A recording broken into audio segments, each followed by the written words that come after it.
સંત સુરા અને સાવજોની ભૂમિ એટલે એ ગઢ ગિરનાર, એ જુનાગઢ. જુનાગઢને જ્યારે જ્યારે યાદ કરવામાં આવે ત્યારે એ જુનાગઢના એ સાવજોને યાદ કરીએ, જુનાગઢનો એ ગિરનાર પર્વતને યાદ કરીએ, ગિરનાર પર્વતના એ દત્તાત્રેય શિખર અને અંબાજી ધામને પણ યાદ કરીએ. પરંતુ હવે આ જ ગિરનાર, આ જ જુનાગઢ એ છેલ્લા કેટલાક સમયથી વિવાદમાં ચાલી રહ્યો છે. વિવાદનું એક કારણ છે કે અંબાજી મંદિરના મહંત તનસુખગીરી મહારાજનું નિધન થાય છે. તનસુખગીરી મહારાજ એ દેવલોક પામે છે અને દેવલોક પામતાની સાથે જ એક જુનાગઢની અંદર એક વિવાદ જે છે તે જ્વાળામુખીની જેમ ફાટી ઉઠે છે. જ્યારે તનસુખગીરી મહારાજ દેવલોક પામ્યા ત્યારે મંદિરના ગાદીને લઈને વિવાદ શરૂ થયો. 14 નવેમ્બરના રોજ તનસુખગીરી મહારાજ કે જેઓ રાજકોટની એક ગોકુળ હોસ્પિટલની અંદર એડમિટ થાય છે, ત્યાં એ થોડા દિવસો તેમની સારવાર ચાલે છે ને સારવારની વચ્ચે જુનાગઢથી અનેક એવા સંતો આવે છે, તેમના સેવકો આવે છે, તેમની સેવા પણ કરે છે. પરંતુ એ સારવારની ટૂંકી સારવાર બાદ તનસુખગીરી મહારાજનું નિધન થાય છે. તનસુખગીરી મહારાજ જ્યારે દેવલોક પામે છે, જ્યારે તેમનું નિધન થાય છે ત્યારે જુનાગઢની અંદર તેમના પાર્થિવ દેહને અંતિમ દર્શન માટે રાખવામાં આવે છે. ને એ દર્શન દરમિયાન પણ જુનાગઢની અંદર ઘર્ષણ સર્જાય છે. અને ઘર્ષણ એટલા માટે સર્જાય છે કે બે પક્ષ આમને સામને ઉપસ્થિત થઈ ચૂક્યા છે. એક તરફ હરિગીરી મહારાજ છે અને બીજી તરફ મહેશગીરી મહારાજ છે. આ બંને સંતો વચ્ચે ગાદીના વિવાદને લઈને એ વિવાદ ચરમસીમાએ પહોંચે છે. અને આખા આ મામલાની અંદર તનસુખગીરી મહારાજનો પરિવાર પણ મેદાને છે. તનસુખગીરી મહારાજનો પરિવાર એવું કહે છે કે આ જુનાગઢની ગાદી એ અમારી છે. તનસુખગીરી મહારાજના પરિવાર વતી આ વાત જે છે તે કરવામાં આવી છે. બીજી તરફ હરિગીરી મહારાજ અને મહેશગીરી મહારાજ દ્વારા આખો આ વિવાદ જે છે તે છેડવામાં આવી રહ્યો છે. આમને સામને જુનાગઢ પોલીસ મથકની અંદર ફરિયાદો પણ દાખલ થઈ છે. અને આ તમામ ફરિયાદોની વચ્ચે એ વિવાદનું કારણ એ જાણવું પણ ખૂબ જરૂરી છે કે આ વિવાદ કેમ થયો.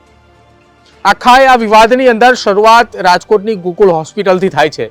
જ્યારે તનસુખગીરી બાપુ એ ગોકુળ હોસ્પિટલની અંદર દાખલ હતા તે દરમિયાન તેમની પાસે કેટલાક સંતો આવ્યા અને તેમનું એવું માનવું છે કે બાપુ ત્યાં હોસ્પિટલની અંદર દાખલ હતા ત્યારે આ મંદિરના વીલનામા ઉપર ખોટા સહી સિક્કા કરાવ્યા હોવાના આક્ષેપો જે છે તે લગાવવામાં આવી રહ્યા છે.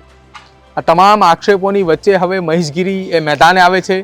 મહેશગીરી એવા આક્ષેપો કરે છે કે આ આખી ગાદી લેવા પાછળ હરિગીરીએ કેટલા રૂપિયા કોને કોને આપ્યા, આ પ્રકારનું આખું એક લિસ્ટ લઈને મેદાને આવે છે. જ્યારે હરિગીરી પર આ પ્રકારના આક્ષેપો ચાલતા હતા કે હરિગીરી દ્વારા આખો આ મામલો તાત્કાલિક તેઓ એ ગાદીપતિ બને છે, કેવી રીતે ગાદીપતિ બને છે, અંગૂઠાઓ અને ખોટા સહીઓ જે છે તે ખોટા લેવામાં આવ્યા છે, આ પ્રકારના આક્ષેપો મહેશગીરી દ્વારા જુનાગઢની અંદર એક પત્રકાર પરિષદ બોલાવીને કરવામાં આવ્યા. પરંતુ આ મામલો અહીંયા અંત નથી થતો. આ મામલાની અહીંથી શરૂઆત થાય છે. જ્યારે હરિગીરી મહારાજ હતા કે તેઓ કુંભના મેળાની તૈયારીઓ એ પ્રયાગરાજની અંદર ચાલી રહી છે ત્યારે તેઓ પ્રયાગરાજથી અચાનક જ એ જુનાગઢ પરત ફરે છે. અને જુનાગઢ પરત ફરતાની સાથે તેમના દ્વારા પણ મહત્વના ખુલાસાઓ પણ કરવામાં આવે છે. અને આ તમામ ખુલાસાઓની અંદર વાર પ્રતિવારની વચ્ચે હવે એન્ટ્રી થાય છે જુનાગઢના પૂર્વ ડેપ્યુટી મેયર ગિરીશ કોટેચાની. ગિરીશ કોટેચા એ આખા મામલાની અંદર એટલા માટે વચ્ચે પડ્યા કે તેમણે એટલું માત્ર એ કહ્યું હતું કે જુનાગઢ એ બદનામ થઈ રહ્યું છે. અને એટલા માટે જુનાગઢ બદનામ થઈ રહ્યું છે કે બંને પક્ષે સાધુ સંતો દ્વારા એકબીજા પર વાર પ્રતિવાર કરવામાં આવી રહ્યા છે, આક્ષેપો પ્રતિ આક્ષેપો લગાવવામાં આવી રહ્યા છે. અને તેના કારણે આ સંતોની ભૂમિ જે છે તે નું વિવાદ ચાલી રહ્યો છે અને તેના કારણે જુનાગઢની છબી ખરડાઈ રહી છે. અને આ વાત ગિરીશ કોટેચાની સત્ય છે કે આ આખી ભૂમિ એ સંતોની ભૂમિ છે ને સંતોની ભૂમિની છબી જે છે તે ખરડાઈ રહી છે. અને આ વાતનું મહેશગીરીને એટલું લાગી આવ્યું કે તેઓ હવે ન બોલવાની ભાષા પણ બોલવા લાગ્યા. અને એ ભાષાની અંદર તેમને એવા ખુલાસાઓ કર્યા, એવા આક્ષેપો કર્યા ગિરીશ કોટેચાને લઈને કે આ જુનાગઢને બદનામ કરવાનું કાવતરું એ માત્ર ગિરીશ કોટેચાએ કર્યું છે. આ પ્રકારના આક્ષેપો એ સતત એ હરિગીરી દ્વારા મહેશગીરી દ્વારા ગિરીશ કોટેચા ઉપર લગાવવામાં આવ્યા. હવે આ તમામ આક્ષેપોની વચ્ચે જુનાગઢથી ગિરીશ કોટેચા એ રાજકોટ આવ્યા પોતાના એક ખાનગી કામ અર્થે. અને ત્યારબાદ આ પ્રકારના આક્ષેપો લગાવવામાં આવ્યા હતા. જો કે હવે ગિરીશ કોટેચા દ્વારા પણ આખા મામલાની અંદર એક આક્ષેપો લગાવવામાં આવ્યા. અને એ આક્ષેપો એવા પ્રકારના કરવામાં આવ્યા કે મહેશગીરી એ જ્યારે તેમને સત્તા મળે છે ત્યારે ભગવો છોડી દે છે અને સત્તા જતી રહે છે ત્યારે તે ભગવો ધારણ કરી લે છે.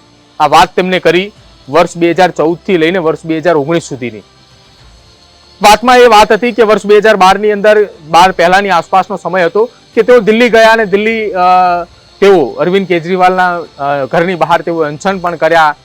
રાજનાથસિંહ દ્વારા તેમના પારણા પણ કરાવવામાં આવ્યા. ત્યારબાદ 2014 ની અંદર તેઓ લોકસભા જીતીને આવ્યા. દિલ્હીની એક સીટ હતી તેમાં જીત્યા બાદ તેઓ 2019 સુધી તેઓ ત્યાં સાંસદ રહ્યા અને સાંસદ કાળ દરમિયાન તેઓ jeans pant, T shirt, shirt આ પ્રકારના વસ્ત્રો પહેરતા હોવાના આક્ષેપો ગિરીશ કોટેચા દ્વારા લગાવવામાં આવ્યા અને ત્યારબાદ 2019 ની અંદર ફરી એક વખત તેમને ટિકિટ ન મળતા, તેમની ચૂંટાઈ ન આવતા તેઓ પરત એ જુનાગઢ આવ્યા અને જુનાગઢ આવ્યા બાદ દત્ત શિખરના તેઓ મહંત બન્યા. હવે આખા આ મામલાની અંદર વિવાદ એ ચરમસીમાએ પહોંચ્યો છે અને આ ચરમસીમાના વિવાદની અંદર હવે ગુજરાતની એ જનતા જાણવા માંગી રહી છે કે આ દત્ત શિખરનો વિવાદ નથી, આ વિવાદ એ અંબાજી મંદિરનો છે. પરંતુ અંબાજી મંદિરના વિવાદની અંદર એક બાદ એક સાધુ સંતો કેમ આ પ્રકારની ટિપ્પણીઓ કરી રહ્યા છે? ટિપ્પણીઓ થકી ન માત્ર એ સંત સમુદાય પરંતુ એ જુનાગઢનું નામ પણ બદનામ થઈ રહ્યું છે, જુનાગઢની છબી પણ ખડાઈ રહી છે. આપનું શું માનવું છે આ સાધુ સંતોના વિવાદની વચ્ચે?